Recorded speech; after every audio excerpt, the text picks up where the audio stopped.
திருச்செந்தூர் கிருஷ்ணன் கோவில் தெருவைச் சேர்ந்தவர் மணிகண்டன். எலக்ட்ரீஷியனான அவர் திருச்செந்தூர் அருகே உள்ள ஆலந்தலை சுனாமி காலனியில் வாடகை வீட்டில் வசித்து வந்தார். இந்த நிலையில் இன்று காலை வழக்கம் போல் இருசக்கர வாகனத்தில் வேலைக்கு சென்றார். அப்போது தோப்பூர் பகுதியில் மணிகண்டனை வழிமறித்த 3 மர்ம நபர்கள் அவரை அரிவாளால் வெட்ட முயன்றனர். இதையடுத்து இருசக்கர வாகனத்தை அங்கேயே போட்டுவிட்டு தப்பி ஓடிய மணிகண்டன் அங்குள்ள மரக்கடைக்குள் புகுந்தார். ஆனால் விடாமல் விரட்டிச் சென்ற மர்ம நபர்கள் மணிகண்டனை சராமாரியாக வெட்டிவிட்டு தப்பினர். இதில் படுகாயமடைந்த மணிகண்டன் சம்பவ இடத்திலேயே உயிரிழந்தார். தகவல் அறிந்து விரைந்து வந்த திருச்செந்தூர் போலீசார் மணிகண்டனின் சடலத்தை உடற்கூறு ஆய்விற்காக திருச்செந்தூர் அரசு மருத்துவமனைக்கு அனுப்பி வைத்தனர்.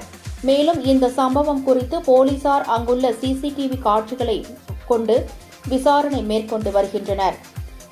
மணிகண்டன் அதே பகுதியைச் சேர்ந்த 16 வயது பெண்ணிடம் நெருங்கி பழகியதாகவும், இதனால் ஆத்திரமடைந்த அந்த பெண்ணின் சகோதரர் தனது நண்பர்களுடன் சேர்ந்து கொலை சம்பவத்தில் ஈடுபட்டது காவல்துறையின் முதற்கட்ட விசாரணையில் தெரியவந்துள்ளது.